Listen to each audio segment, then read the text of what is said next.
ओम शांति। दिव्यता संगम युगी ब्राह्मणों का श्रृंगार है।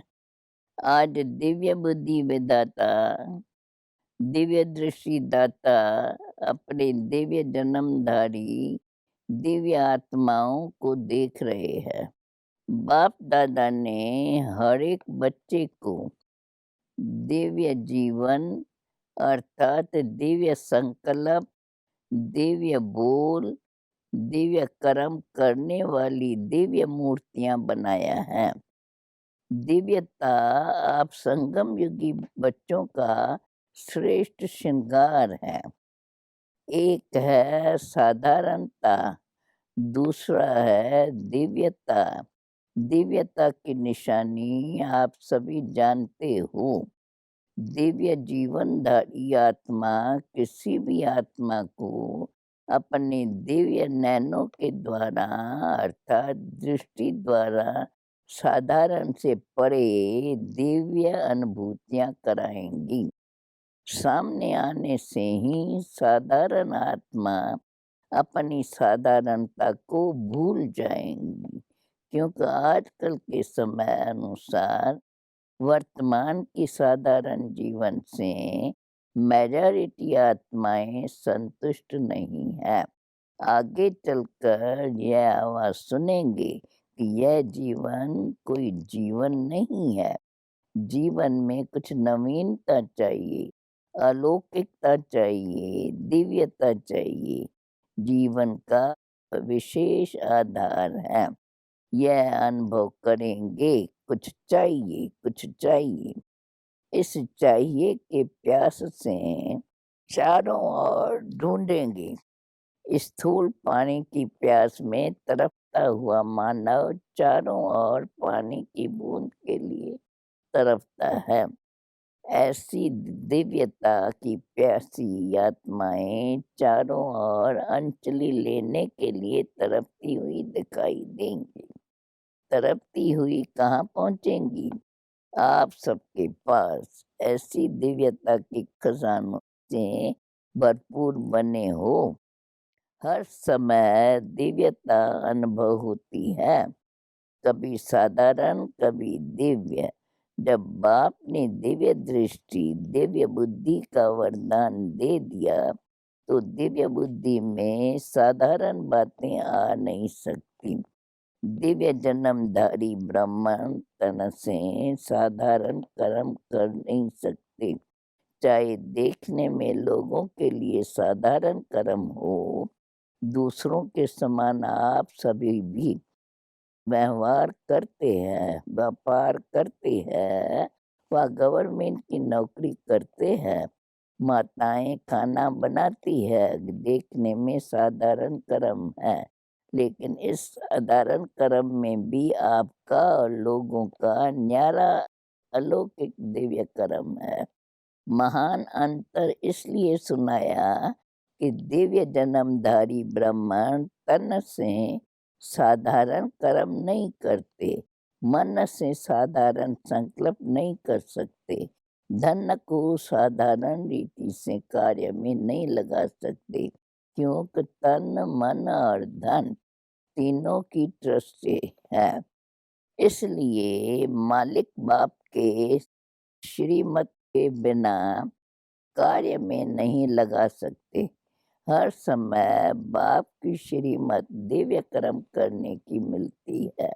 इसलिए चेक करो कि सारे दिन में साधारण बोल और कर्म कितना समय रहा और दिव्य अलौकिक कितना समय रहा।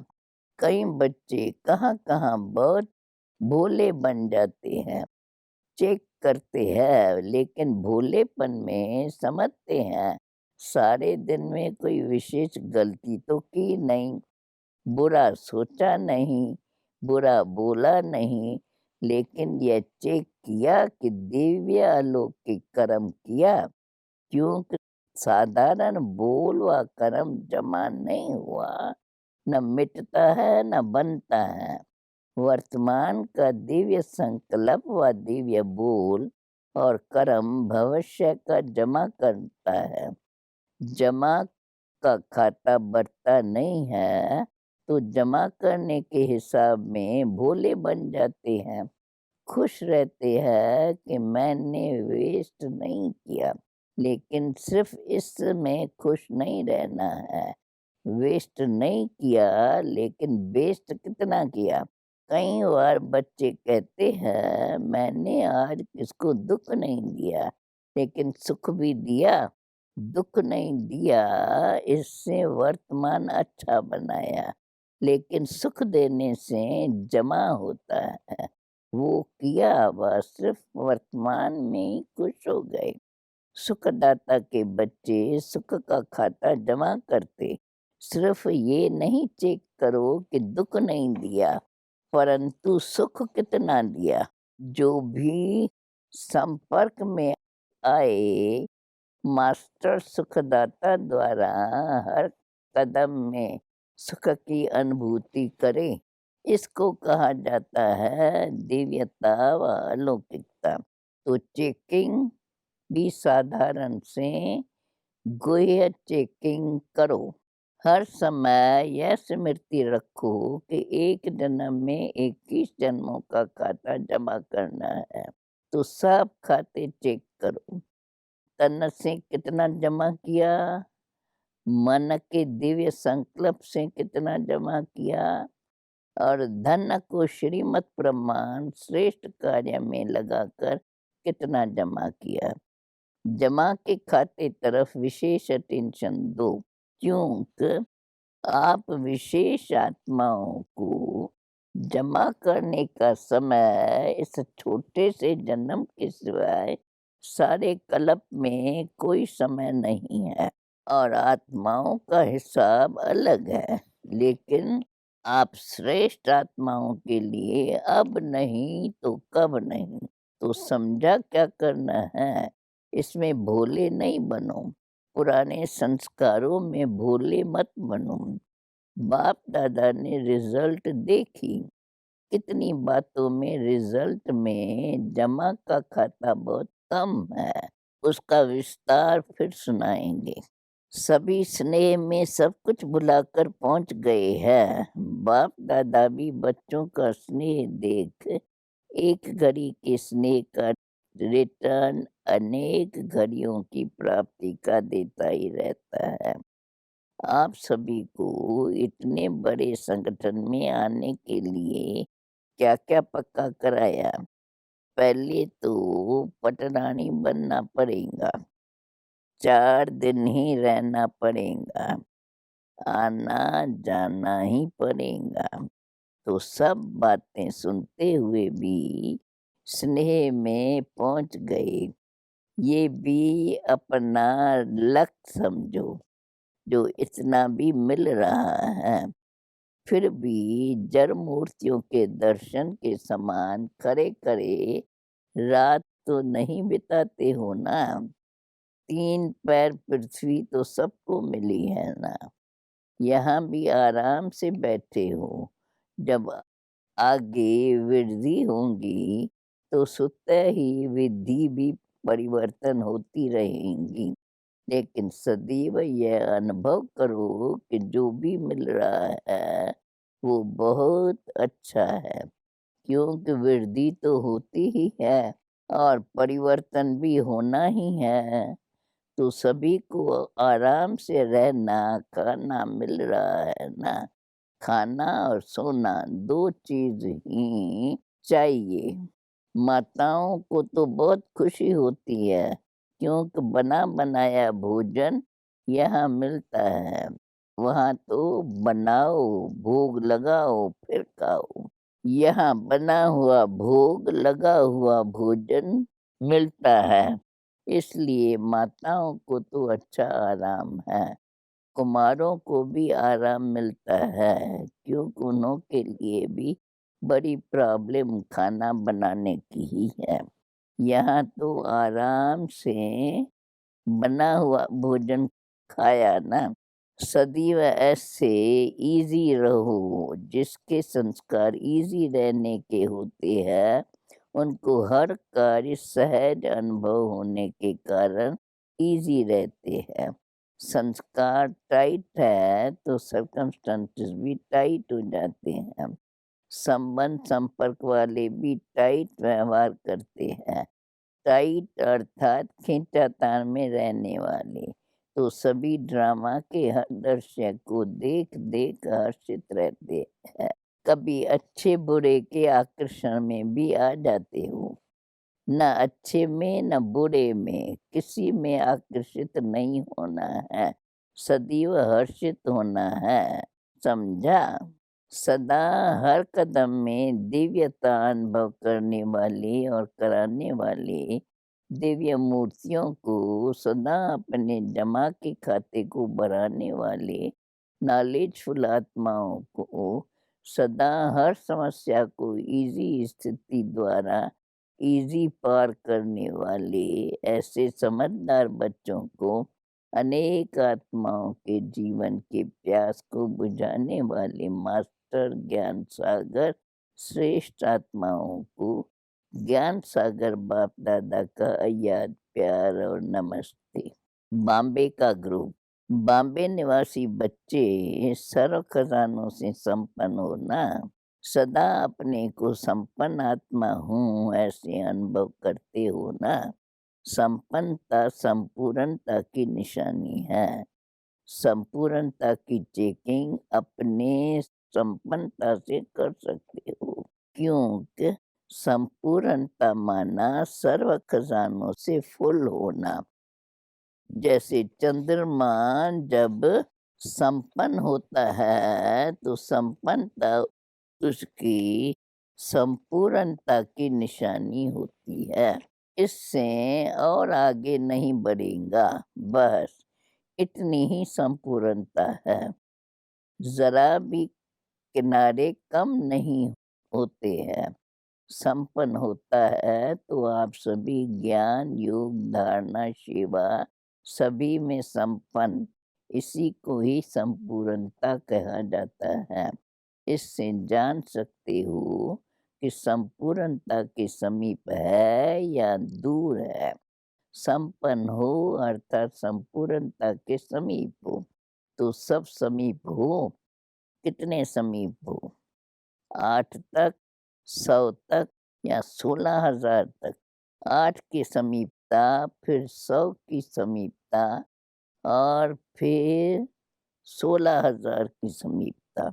कितनी समीपता वाली है, यही चेक करना है। अच्छा है, फिर भी दुनिया के कोटों से आप बहुत बहुत भाग्यवान हो।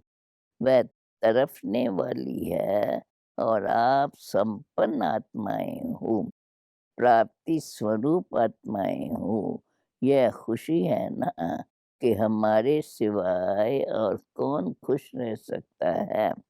यही वरदान सदा स्मृति में रखना है कि समीप है, संपन्न है। अभी तो समीप मिलना भी हो गया।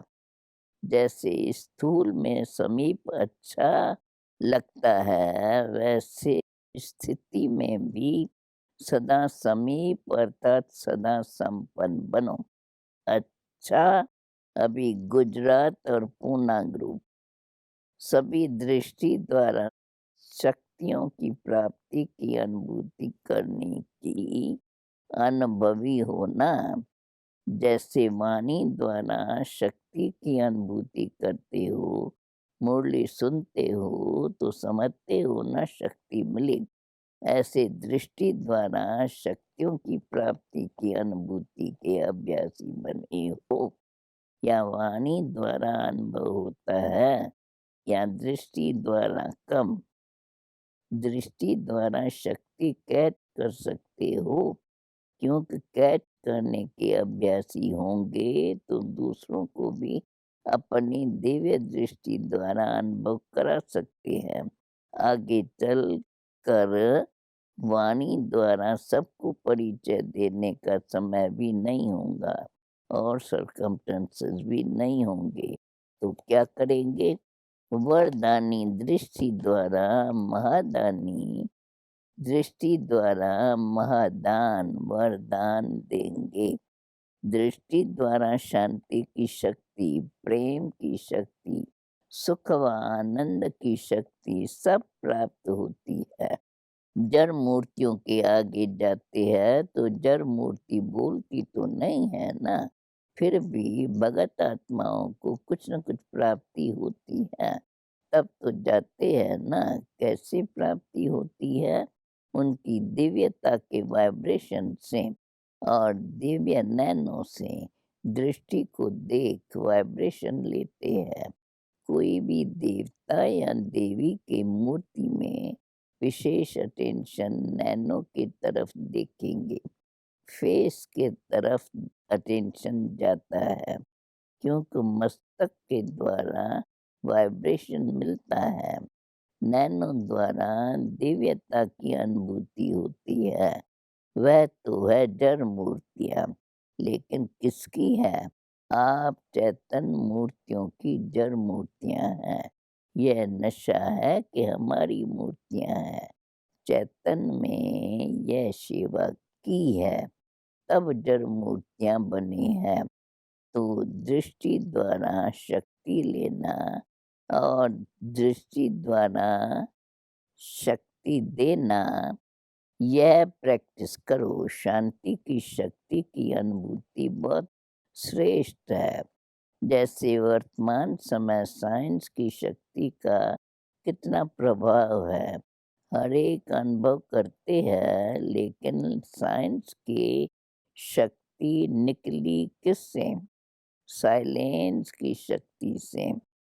जब साइंस की शक्ति अल्प काल के लिए प्राप्ति करा रही है, तो साइलेंस की शक्ति कितनी प्राप्ति कराएँगी?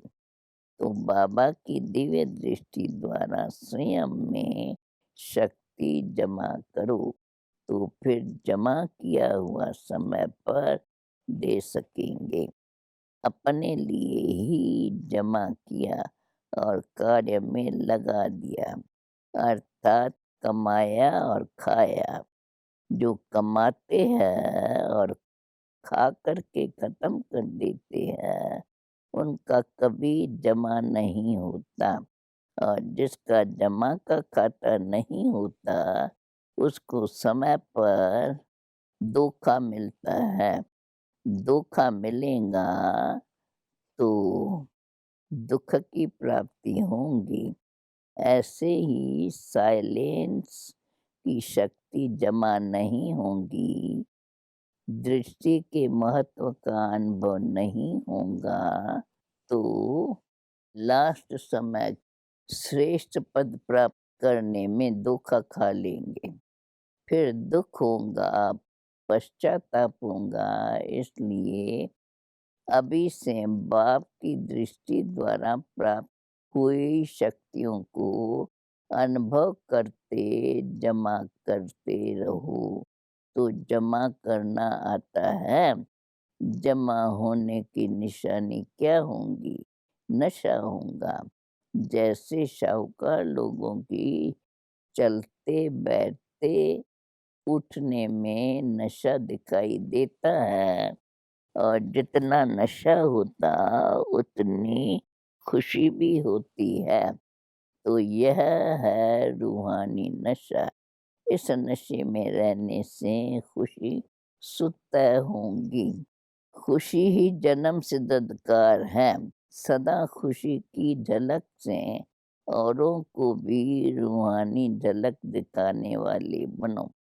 इस वरदान को सदा स्मृति में रखना। कुछ भी हो जाए, खुशी के वरदान को खोना नहीं। समस्या आएंगी और जाएंगी, लेकिन खुशी नहीं जाए, क्योंकि खुशी हमारी चीज है, समस्या परिस्थिति है, दूसरे के तरफ से आई हुई है। अपनी चीज को तो सदा साथ रखते हैं ना। पुरानी चीज तो आएंगी भी और जाएंगी भी। परिस्थिति माया की है, अपनी नहीं है। अपनी चीज को खोना नहीं होता है, तो खुशी को खोना नहीं। चाहे यह शरीर भी चला जाए लेकिन खुशी नहीं जाए। खुशी से शरीर भी जाएगा तो बढ़िया मिलेगा, पुराना जाएगा नया मिलेगा। तो गुजरात में महाराष्ट्र वाले इस महानता में सदा रहना, खुशी में महान बनना। अच्छा, आंध्र प्रदेश कर्नाटिक ग्रुप इस ड्रामा के अंदर विशेष पार्ट बजाने वाली विशेष आत्माएं हैं। ऐसी अनुभव करते हो, जब अपने को विशेष आत्मा समझते हैं तो बनाने वाला बाप स्वतः याद रहता है। याद सहज लगती है क्योंकि संबंध याद का आधार है। जहाँ संबंध होता है वहाँ याद स्वतः सहज हो जाती है। जब सर्व संबंध एक बाप से हो गए तो और कोई रहा ही नहीं। एक बाप सर्व संबंधी है। इस स्मृति से सहज योगी बन गए। कभी मुश्किल तो नहीं लगता है। जब माया का वार होता है तब मुश्किल लगता है।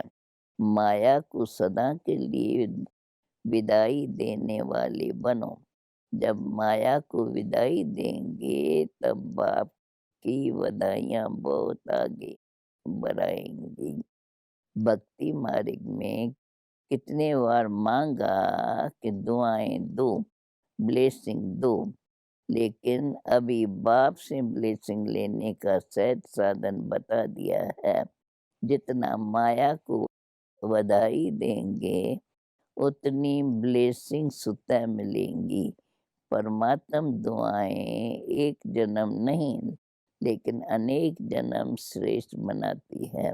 सदा यह स्मृति में रखना कि हम हर कदम में बाप के ब्राह्मण परिवार की दुआएं लेते हैं, उड़ते चले। ड्रामा में विशेष आत्माएं हो, विशेष कर्म कर अनेक जन्मों के लिए विशेष पाठ बजाने वाली हो। साधारण कर्म नहीं, विशेष कर्म, विशेष संकल्प और विशेष बोलो। तो आंध्रा वाले विशेष सेवा यही करो कि अपने श्रेष्ठ कर्म द्वारा, अपनी श्रेष्ठ परिवर्तन द्वारा अनेक आत्माओं को परिवर्तन करो। अपने को आईना बनाओ और आपके आईने में बाप दिखाई दे। ऐसी विशेष सेवा करो। तो यही याद रखना कि मैं दिव्य आईना हूँ। मुझे आईने द्वारा बाप ही दिखाई दे। समझा? अच्छा, अभी वरदान। सदा एक रत स्थिति के तख़्त पर विराजमान रहने वाले बाप दादा की दिल तख़्त नशीन बाबा सभी से श्रेष्ठ तख़्त बाप दादा के दिल तख़्त नशीन बनना है। लेकिन इस तख़्त पर बैठने के लिए अचल अडोल एक रस स्थिति का तख़्त चाहिए।